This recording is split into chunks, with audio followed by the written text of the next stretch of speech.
మీ నాన్న మాటకు బాధపడుతున్నావా? ఆ తండ్రి కడుపున ఎందుకు పుట్టానా అని ఫీల్ అవుతున్నాను.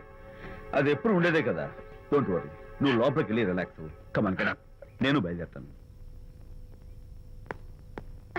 Excuse me sir. క్షమించాలా?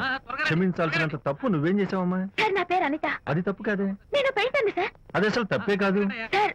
రేపు జరగబోయే ఆర్ట్ ఎగ్జిబిషన్ లో నా పెయింటింగ్స్ కూడా ఎగ్జిబిట్ చేయాలనుకుంటున్నాను సార్. ఇది ఖచ్చితమైన తప్పు. ఆర్ట్ ఎగ్జిబిషన్ కి ఎంట్రీ పంపడానికి నిన్నే లాస్ట్ డేట్ అయిపోయింది. ఇవాళ వచ్చి ఎంట్రీ ఇస్తానంటే ఎలాగమ్మా? ఫర్ యువర్ ఇన్ఫర్మేషన్, ఈ కాంపిటీషన్ లో చాలా పెద్ద పెద్ద ఆర్టిస్టులు పార్టిసిపేట్ చేస్తున్నారు. ఈసారికి వాళ్ళని చూసి ఎలా వేయాలో నేర్చుకో. నెక్స్ట్ టైం పార్టిసిపేట్ చేయొద్దు కానీ. Better luck next time.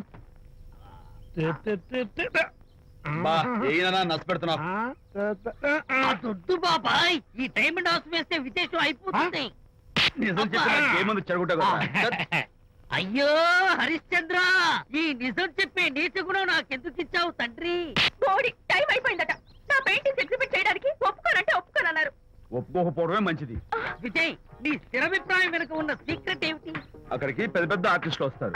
Anitha paintings చూసి ఈ పిచ్చి గీతలు గీసిన పిచ్చిది ఎవరు అంటే కనుక నడుస్తూ ఉంటుంది. అందుకే ఒప్పుకోకపోవడమే మంచిది. ఏంటి, నా పెయింటింగ్స్ పిచ్చి గీతలా? లేకపోతే గొప్ప కళాఖండాలు అనుకున్నావా? నువ్వు అలాగే చూస్తూ ఉండు. ఎప్పటికైనా ఆ పిల్లకి మంచి పేరు వస్తుందిరా. తనకొచ్చే పేరేమో గాని తను వేసిన పెయింటింగ్స్ మాత్రం భలే పేర్లు పెట్టదు. చెప్పు చెప్పు చెప్పు చెప్పు. గూడు లేని గుడ్డు, కొట్టిపోయిన గొడ్డు, వదిలిపోని జిడ్డు. ఇది సూపర్. ఈ పిల్లల లడ్డు లేదా బాబు? అదే ఉంది బాబు. జాము లేని బ్రెడ్ ఉంది.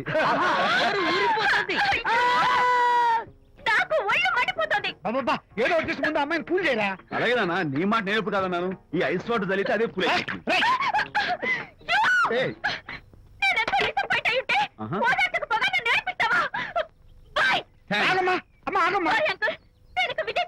నాకు అంత దృష్టమా? ఎందుకు అమ్మాయిని ఏడిపిస్తావు? ఏడుస్తున్నప్పుడు తన మొహం చూసావా ఎంత అందంగా ఉంటుందో? దానికోసం. అనిత, విజయబాబు అనితమ్మల జంట కన్బాబత్తల్లాగా మేగడ ఉలవచారులాగా